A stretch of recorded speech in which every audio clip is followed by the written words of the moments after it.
마가복음 6장 14절부터 29절에 보면은요, 이 세례 요한의 죽음에 대해서 기록을 하고 있습니다. 그는 옥에 갇혀 있다가 이제 목매임을 당해서 죽었는데, 그가 옥에 갇히게 된 이유, 그것을 이제 17절과 18절에 말씀을 하고 있습니다. 전에 헤롯이 자기가 동생 빌립의 아내 헤로디아에게 장가든 고로 이 여자를 위하여 사람을 보내어 요한을 잡아 옥에 가두었으니, 이는 요한이 헤롯에게 말하되 동생의 아내를 취한 것이 옳지 않다 하였습니다.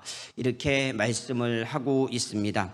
사복음서에는요, 이 사복음서입니다. 거기에 보면 이제 헤롯이 4명이 등장을 합니다.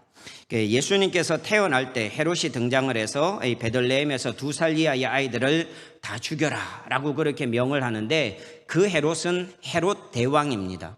헤롯 대왕. 그리고 나서 그 헤롯 대왕이 죽고 헤롯이 이 헤롯 대왕이 다스리던 나라를 3등분을 합니다. 그래서 3명의 아들들에게 나누어 줍니다.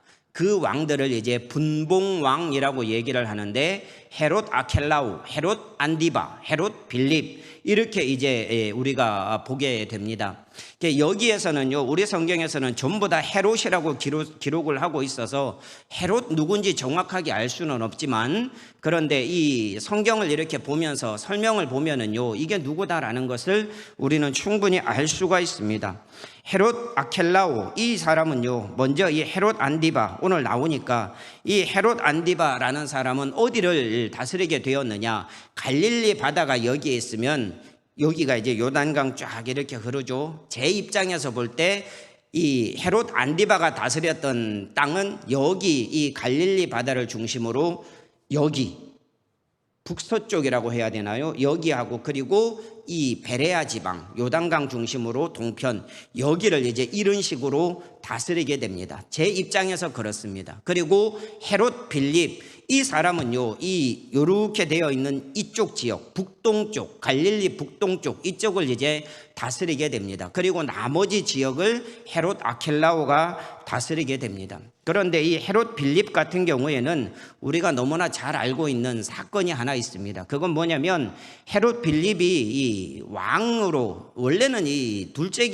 셋째기 때문에 왕으로 추대를 받을 수가 없습니다. 그런데 이 헤롯 대왕이 죽으면서 내가 다스리던 땅을 3등분해서 좀 나누어 주십시오라고 이 가이사에게 청을 합니다. 그리고 유언을 하고 죽는데, 그 중에서 이제 한 사람이었던 헤롯 빌립이 그 땅을 받았어요. 그래서 그 사람이 가이사를 위해서 성을 하나 지어줍니다. 그게 그 유명한 가이사랴 빌립보입니다.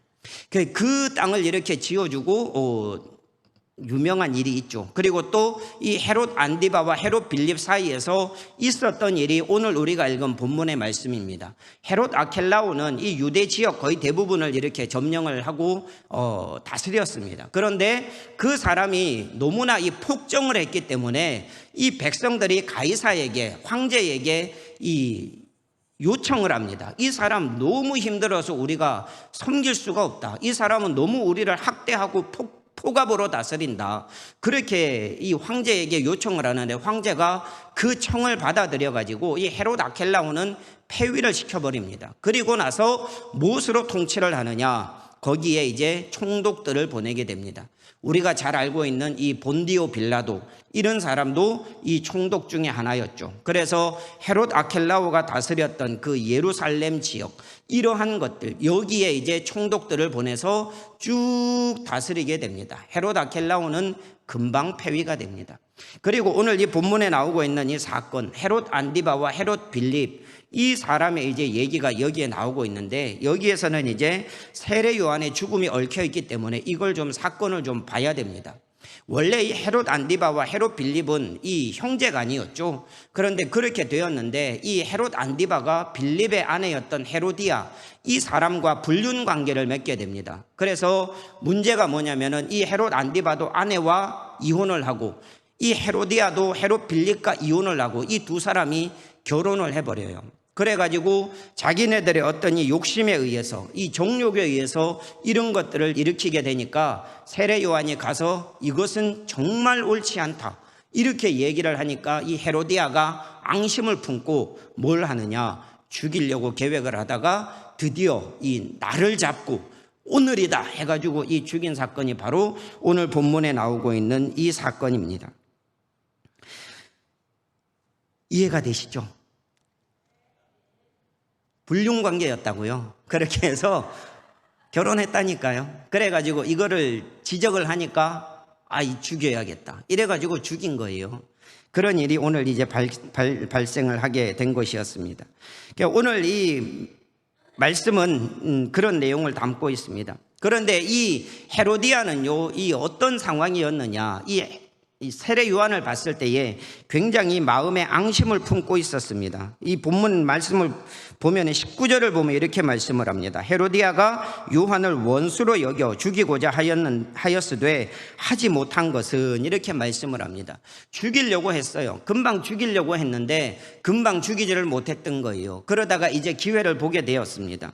이 미움은 한순간에 그친 것이 아니라 계속해서 마음에 그렇게 품고 있었어요. 그래서 계속해서 기회를 찾고 있었던 것입니다. 그리고 나중에 그의 딸을 조종을 해서 끝내는 이 세례 요한의 목을 베게 됩니다. 그런데 이 책망을 들었던 헤롯 안디바, 이 사람의 반응은 조금 달랐습니다. 20절을 보면 이렇게 말씀합니다.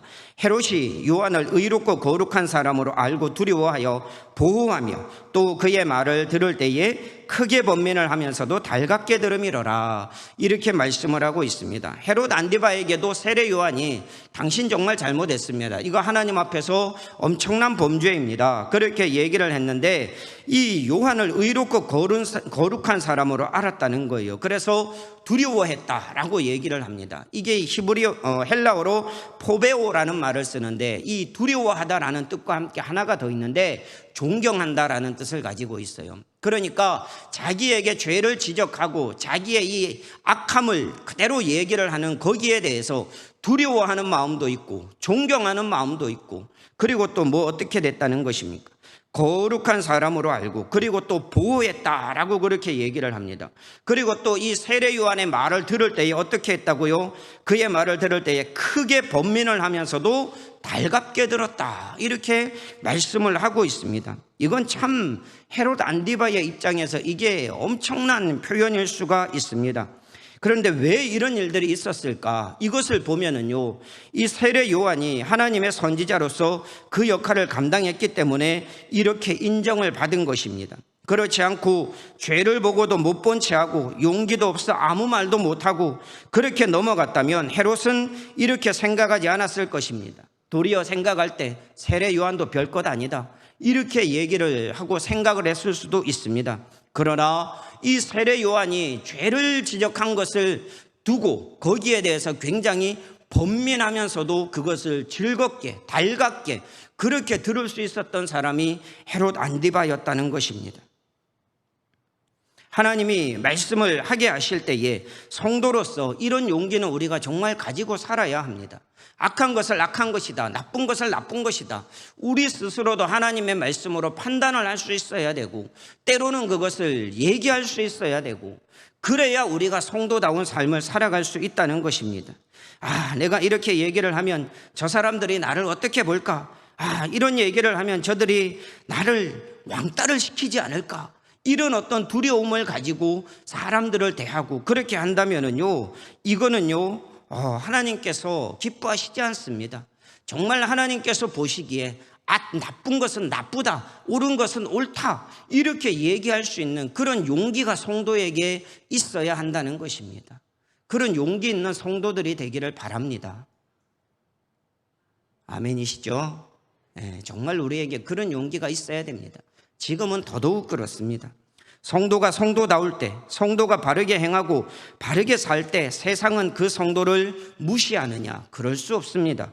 그렇지 않습니다. 정말 이 말씀처럼 성도가 성도다울 때 세상은 성도를 두려워하게 됩니다. 그리고 성도를 존경하게 됩니다.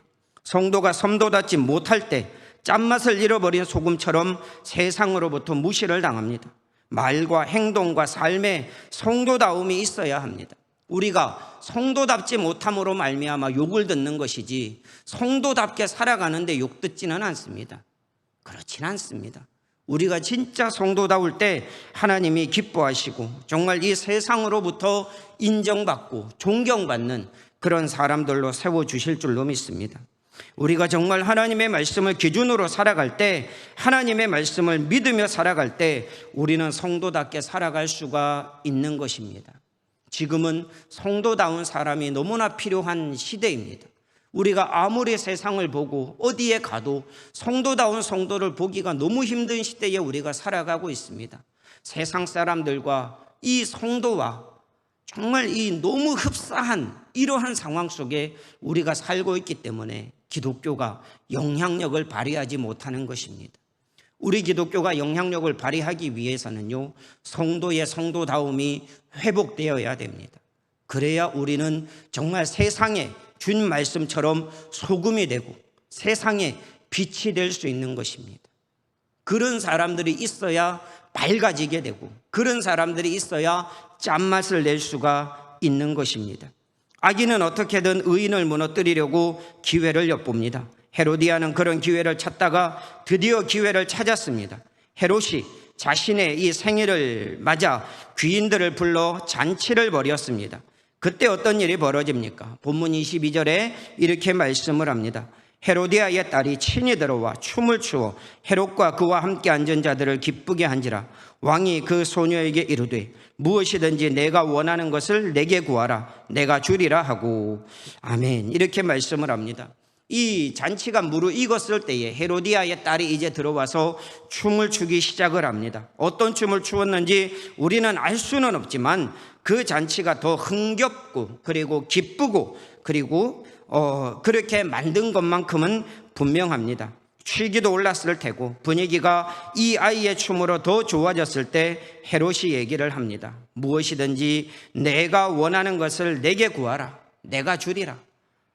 그런데 그것이 좀 과장되어서 맹세하면서 다시 말합니다. 그게 본문 23절입니다. 또 맹세하기를 무엇이든지 내가 내게 구하면 내 나라의 절반까지라도 주리라 하거늘. 아멘. 이렇게 말씀을 합니다. 이것은 정말 기분 좋고 진짜 마음에 들고 그 아이가 아름다워 보일 때, 그 상대가 아름다워 보일 때 할 수 있는 말입니다. 이 표현은 구약에도 나옵니다. 에스더를 본 아하수에로 왕의 말입니다. 에스더 5장 3절에 이렇게 말씀합니다. 왕이 이르되 왕후 에스더여, 그대의 소원이 무엇이며 요구가 무엇이냐? 나라의 절반이라도 그대에게 주겠노라 하니. 그리고 5장 6절에서도 다시 말합니다. 잔치에 술을 마실 때에 왕이 에스더에게 이르되 그대의 소청이 무엇이뇨? 곧 허락하겠노라. 그대의 요구가 무엇이뇨? 나라의 절반이라 할지라도 시행하겠노라 하니. 이렇게 말씀을 합니다. 이 아하수에로 왕이 에스더를 보고 이렇게 얘기를 하는 거예요. 그 말의 발단이 어디에 있느냐? 이 모든 일의 시작은 5장 2절에 나옵니다. 상반절에 보면 왕후 에스더가 뜰에 선 것을 본즉 매우 사랑스러움으로 이렇게 말씀을 하고 있습니다. 왕후 에스더가 뜰에 선 것을 본 그 자체만으로도 너무나 사랑스러웠기 때문에 불러서 얘기를 하는 거예요. 뭘 원하느냐? 이 나라의 절반이라도 내가 시행하겠다. 이 나라의 절반을 달라고 해도 내가 주겠다라는 것입니다. 왕후 에스더가 그 어느 때보다도 사랑스럽게 보였던 그 결과가 왕의 이런 말로 나왔던 것입니다. 한낱 사람의 마음을 즐겁게 하고 흡족하게 하고 사람에게 사랑스러워 보여도 이런 말을 듣습니다. 무엇이든지 내가 원하는 것을 내게 구하라. 무엇이든지 내가 내게 구하면 내 나라의 절반까지라도 주리라.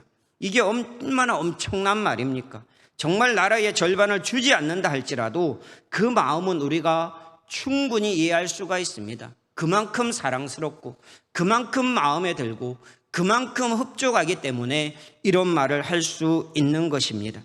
사람 왕의 마음에 들어도 이런 말을 들을 수 있는데 만왕의 왕이신 하나님의 마음에 들면 어떻겠습니까? 그야말로 정말 엄청난 일이 아닙니까? 우리가 쉽게 표현하는 말로 진짜 그거는 대박입니다.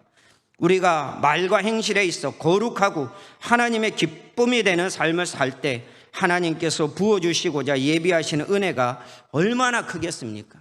하나님의 기쁨이 되는 삶을 살아갈 때 사람 왕도 이렇게 얘기를 하는데 만왕의 왕 되신 하나님께서 우리를 보실 때에 얼마나 기뻐하시면서 얼마나 하나님께서 은혜 부어주시기를 원하시겠습니까? 우리가 혹시 이 말씀을 보면서 헤로디아의 딸이 춤 좀 췄나 보다 라고 그렇게 생각하고, 헤롯이 허풍이 좀 심한가 보다 라고만 생각하고 그렇게 보시는 분은 없으리라 생각합니다.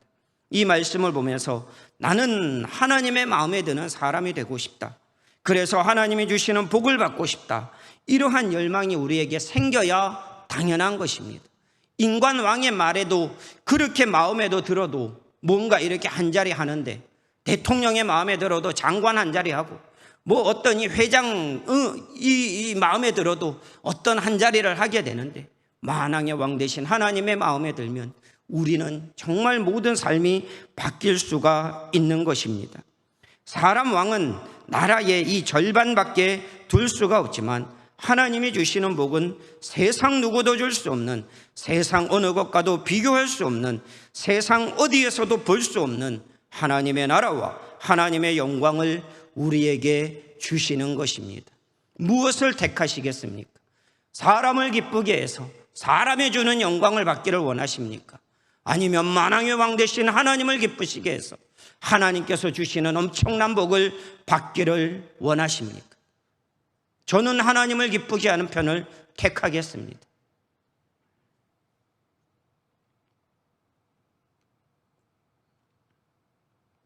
세상 어느 것도 끊을 수 없는 하나님의 사랑, 세상에 누구도 대적할 수 없는 하나님의 보호와 인도하심이 우리에게 주어지는 것입니다. 하나님의 자녀를 향한 로마서 8장의 말씀을 보십시오. 세상의 그 어떤 것도 우리를 그리스도의 사랑에서 끊을 수 없으리라. 그것 하나면 족한 것 아닙니까? 그것 하나면 정말 우리에게 만족스럽지 않습니까? 그거면 되는 것입니다. 이렇게 좋은 것이 우리를 위해 예비되어 있고, 이렇게 좋은 것을 주시기 위해서 하나님은 우리를 기다리고 계시는데, 무엇을 위해, 누구를 즐겁게 하기 위해 살아가고 계십니까? 여러분들은 무엇을 위해 살아가고 계십니까? 누구의 만족과 누구의 눈에 들고 누구를 기쁘게 하기 위해 살아가고 있습니까? 사람이라면 버려야 합니다. 그건 절대로 하나님을 기쁘시게 할 수 없습니다. 하나님 아니면 다른 것들은 전부 다 우상이다 라고 그렇게 말씀하고 있습니다. 하나님을 위해 살아가십시오. 하나님을 기쁘시게 하는 삶을 살아가십시오. 거기에 진정한 행복이 있고, 거기에 진정한 생명이 있고, 그러한 생활이 우리의 마땅한 삶이 되어야 하는 것입니다. 세상 왕은 내게 구하면 나라의 절반이라도 시행하겠다라고 하지만, 하나님께서는 아주 통 크게 뭘 말씀하고 있습니까? 내 나라를 너희에게 주겠다. 내 나라에서 너희가 왕노릇하게 해주겠다. 그렇게 말씀하고 있지 않습니까? 여러분, 정말 하나님을 기쁘시게 하고 하나님의 마음에 드는 그러한 성도들이 되기를 바랍니다. 목표를 그것으로 삼아야 됩니다. 내 인생의 삶의 목적을 그것으로 삼아야 됩니다. 하나님의 마음에 들면 모든 것이 달라질 수 있습니다. 하나님을 기쁘시게 하면 모든 것이 달라질 수 있습니다. 그게 우리에게 진짜 중요한 것입니다.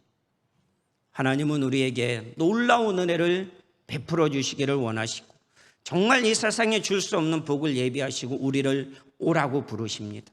나에게 와라. 세상이 줄 수 없는 평안을 내가 너에게 주겠다. 나에게 와라. 세상이 줄 수 없는 가치를 내가 알게 해주겠다. 나에게 와라.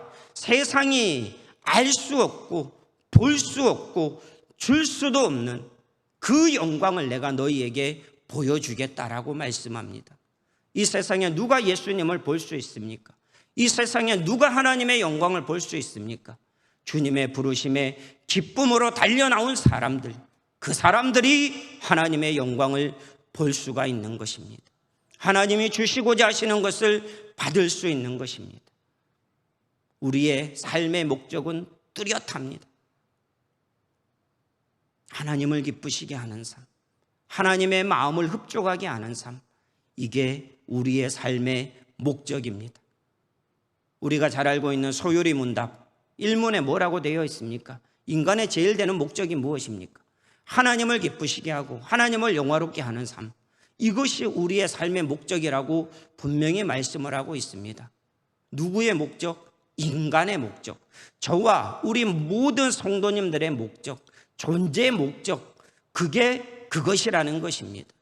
우리가 그렇게 살아갈 때 우리가 살아가는, 성도로서 살아가는 가치가 있는 것입니다. 이걸 잊지 마십시오.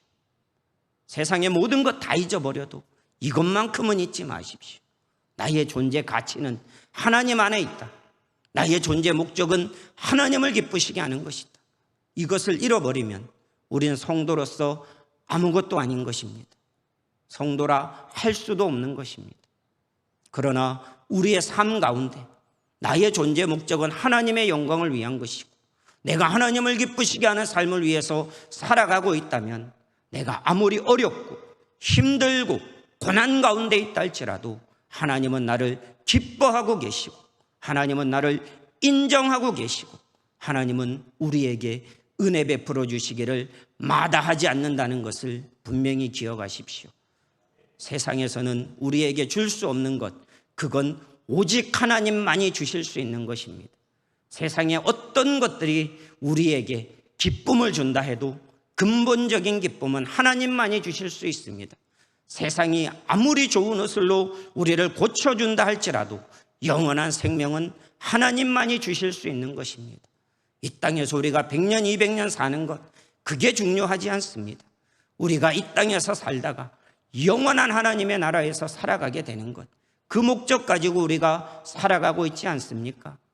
이 땅에서 잘 먹고 잘 살려면 열심히 나가서 일하셔야 됩니다. 그러나 영원한 하나님의 나라에서도 내가 살기를 원한다면 이 땅에서 열심히 일함과 동시에 부지런히 하나님을 섬기고 바르게 하나님을 섬겨야 됩니다. 그게 우리의 삶의 가치입니다. 성도는 그것으로 증명이 되는 것입니다. 교회에 들락날락 왔다 갔다 이것으로 성도의 존재 가치가 있는 것이 아니라 내가 안에서도 하나님을 기쁘시게 하고 밖으로 나가 이 세상에 살아가면서도 하나님을 기쁘시게 하는 삶을 살아갈 때 우리의 성도로서의 존재 가치가 나타나게 되는 것입니다. 세상은 나라의 절반을 주겠다 우리를 유혹할 수 있습니다.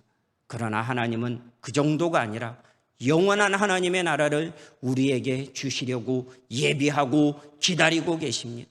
이 땅에서의 모든 사명을 다 마치고 우리를 오라 부르실 때에 우리가 말로만 듣던 마음으로만 사모하던 그 하나님의 나라를 보게 되는 날이 우리 모든 성도님들에게 반드시 오게 될 것입니다. 그날을 바라보며 끝까지 믿음으로 인내하며 우리의 존재 가치 목적을 하나님께 영광을 두고 그렇게 살아감으로써 하나님의 뜻을 이루고 주님 앞에 섰을 때에 부끄러움이 없는 성도들로 다 서실 수 있기를 우리 구주 예수 그리스도의 이름으로 축원합니다.